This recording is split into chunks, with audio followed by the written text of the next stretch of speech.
بسم اللہ الرحمن الرحیم۔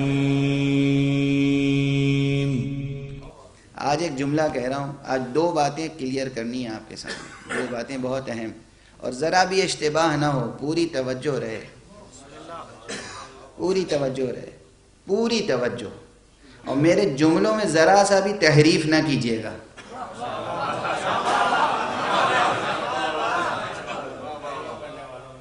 پہلی بات تو یہ ہے کہ یہ جو غیبت ہے یہ مصلحت الہی ہے، اور اصل سبب کیا ہے؟ اصل سبب بہت سی مصلحتیں ہوتی ہیں، لیکن ایک بڑا سبب ہوتا ہے، بڑی مصلحت ہوتی ہے۔ وہ بڑی مصلحت دشمنوں سے محفوظ رکھنا ہے، بڑا سبب، بڑی مصلحت دشمنوں سے محفوظ رکھنا ہے۔ اس کے معنی یہ ہے کہ غیب میں رکھا گیا ہے دشمنوں کی وجہ سے، دوستوں کے لیے کوئی غیب نہیں ہے۔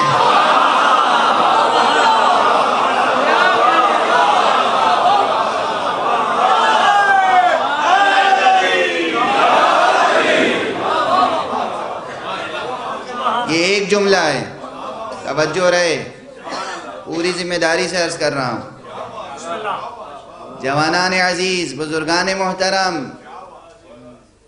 میرے مؤمن عزیزوں، میری مؤمنہ خواتین، سنیں اور اس بات کو دل میں لے کر جائیں، لوح دل پر نقش کر لیں۔ وجود مبارک حضرت مہدی علیہ السلام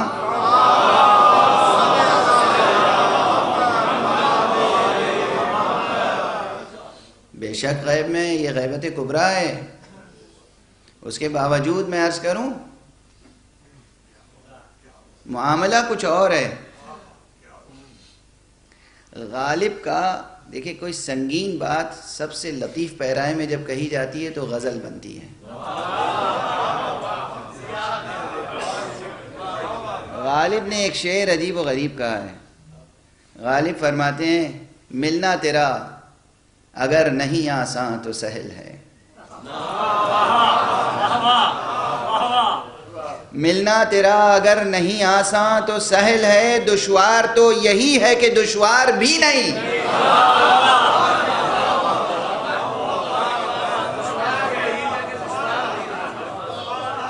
ملنا تیرا اگر نہیں آسان تو سہل ہے، اگر یہ معلوم ہو جائے کہ نہیں بھائی ملاقات ممکن نہیں ہے تو سہل ہے، سو جائیں گے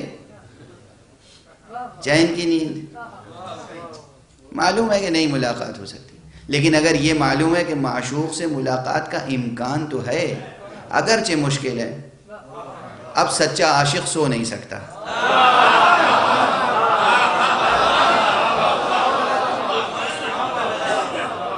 اگر یہ کہہ دیا جاتا کہ ممکن ہی نہیں ہے، آپ کچھ بھی کر لیں ممکن نہیں ہے، تو پھر آرام سے سو جاتا، یا خودکشی کر لیتا، یا سو جاتا۔ لیکن اگر یہ معلوم ہو کہ نہیں معشوق سے ملاقات ممکن ہے، محبوب سے ملاقات ممکن ہے مگر بہت مشکل ہے، دشوار ہے، اب سچے عاشق کی شان یہ ہوگی اب نہیں سو سکتا۔ اس بے چینی کو غالب نے کہا ہے کہ دشوار تو یہی ہے کہ دشوار بھی نہیں۔ اس لیے میں ایک جملہ عرض کر رہا ہوں، بہت بڑا جملہ، اور اس سے جو اشتباہ پیدا ہوگا اسے ابھی دور کروں گا۔ صرف ایک جملہ سن کر نہ چلے جائیں اور ایک جملہ کوٹ نہ کریں، ایسا نہ ہو کہ لا تقربوا الصلاۃ وانتم سکارى، ایسا نہ ہو۔ اس دور میں بھی مطلق پردہ تو غیروں کے لیے ہے، سچے عاشقوں کے لیے، باادب عاشقوں کے لیے، جان نثاروں کے لیے ملاقات ناممکن نہیں ہے۔ ادب ملاقات چاہیے، ہمت چاہیے، حوصلہ چاہیے، تہذیب چاہیے، اعتماد ہونا چاہیے، فقاہت ہونی چاہیے، اور سب سے بڑی چیز یہ ہے ملاقات ممکن ہے، فیض پہنچتا ہے، امداد غیبی پہنچتی ہے، مگر سب سے بڑا ادب یہ ہے کہ جب ملاقات ہوتی ہے جس کے ساتھ تو زبان پر مہر لگا دی جاتی ہے۔ معشوق سے ملنے کے بعد کوئی سچا عاشق بیان نہیں کرتا کہ میں عاشق سے مل کے آیا ہوں، معشوق سے مل کر آیا ہوں۔ آداب عشق کے خلاف ہے،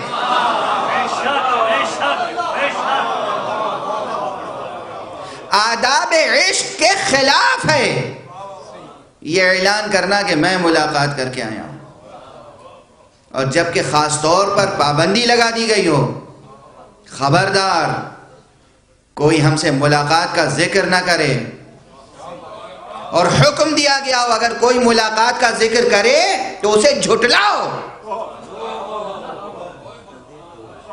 تردید کرو، انکار کرو۔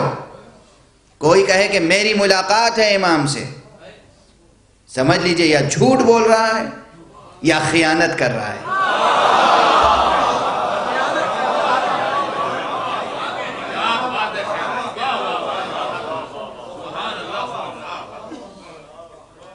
خیانت ہے، خیانت ہے۔ سادہ سی بات ہے، یہاں تو پنڈی میں تقریر ہو رہی ہے، کچھ ہمارے بزرگ بھی تشریف فرمائے، میں مصلحتاً نام ممبر سے لیتا نہیں، جنرل ہیں اور حضرات ہیں۔ اب ایک اسٹریٹجی ہوتی ہے، ان سے روز کا ملنے والا بھی ممکن نہیں ہے کہ برسر عام کہہ دے کہ میری تو ان سے روز ملاقات ہوتی ہے۔ جس دن اس نے اظہار کیا اسی دن اس کی ملازمت ختم ہو جائے گی۔ تم کو اس لیے تھوڑی رکھا ہے کہ تم بتاؤ کہ مجھ سے مربوط ہو۔ مصلحت کے خلاف ہے، مشن کے خلاف ہے۔ اس لیے دنیا میں کوئی بھی دعویٰ کرے کہ میں آقا سے ملتا ہوں، ملاقات ہوتی ہے، جو آپ کی حاجت ہو مجھے بتائیے، سمجھ لیجئے کہ وہ جھوٹا ہے، اسے جھٹلائیے۔ شریعت کا حکم ہے، حکم ہے شریعت کا، وہ جھوٹا ہے، کذبو، اس کو جھٹلاؤ۔ توجہ ہے، اس لیے کہ جب ملاقات ہوتی ہے تو زبانوں پر مہر لگا دی جاتی ہے، ممکن نہیں ہے کہ لب کشائی ہو جائے۔ امانت داری کے خلاف ہے، دیانت داری کے خلاف ہے، عاشقانہ آداب کے خلاف ہے۔ اس لیے ایسے حضرات کی فکر نہ کریں جو دعویٰ خود کرتے رہتے ہیں کہ مجھ سے امام سے ربط خاص ہے۔ یہ کہنا کہ ربط خاص ہے دلیل ہے کہ کوئی ربط خاص نہیں ہے۔ آپ آپس میں دیکھ لیں، جو واقعی آپ سے ربط خاص رکھتا ہوگا وہ تھوڑی کہتا پھرے گا کہ میں ربط خاص رکھتا ہوں۔ کبھی کبھی کہیں کوئی ملاقات ہو گئی ہوگی وہ کہے گا کہ میں ربط خاص رکھتا ہوں۔ عموماً یہ ہوتا ہے۔ یہ مسئلہ اس لیے اہم ہے کہ اس سے ہر دور میں کچھ لوگ مہدی بن کے پیدا ہوتے رہے، ہر دور میں اعلان کرتے رہے، ادعا کرتے رہے، دعویٰ کرتے رہے، لیکن یہ دعویٰ کرنے والے سب نہ مہدی کا دعویٰ کرنے والے سچے ہیں اور نہ ان سے ملاقات کا دعویٰ کرنے والے سچے ہیں۔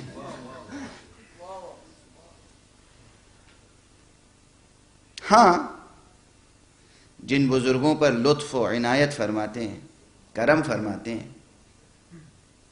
وہ بات معلوم ہو جاتی ہے،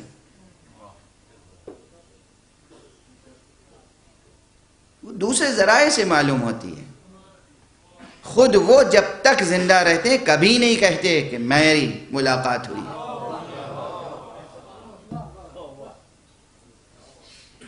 مقدس اردبیلی مشہور و معروف شخصیت ہے۔ مقدس اردبیلی معلوم ہے مقدس کیوں کہلاتے تھے؟ نجف اشرف میں رہتے تھے، اس زمانے کا نجف اشرف آج سے پورے 500 برس پہلے، 550 برس پہلے نجف اشرف میں اس زمانے میں نہ بجلی تھی، نہ پانی کا یہ انتظام تھا، نماز شب کے لیے اٹھتے تھے کوئی بھی موسم ہو، اپنے ہاتھ سے کنویں سے پانی کھینچتے تھے۔ ایک مرتبہ نماز شب کے لیے اٹھے اور ڈول ڈالا کنویں میں، نکالا تو دیکھا کہ اس میں زر و جواہر ہیں، کوئی نہیں دیکھنے والا ہے،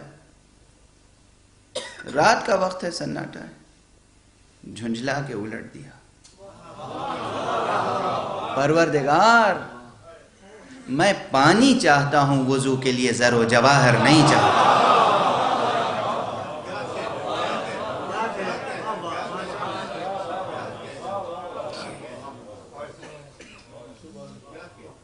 پانی چاہتا، یہ زندگی کا ایک واقعہ، وہ بھی کسی شاگرد نے دیکھ لیا، چھپ کر دیکھ لیا تو بیان کر دیا۔ خود مقدس نے نہیں کہا کہ میرے ساتھ یہ واقعہ ہوا، کسی شاگرد نے دیکھ لیا تو بیان کر دیا۔ یہ مقدس حرم امیر المومنین علیہ السلام میں تشریف،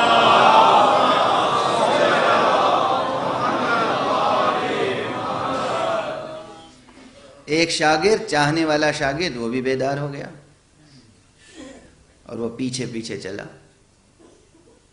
دیکھا کہ دروازے حرم کے بند ہیں، خود بخود کھل گئے۔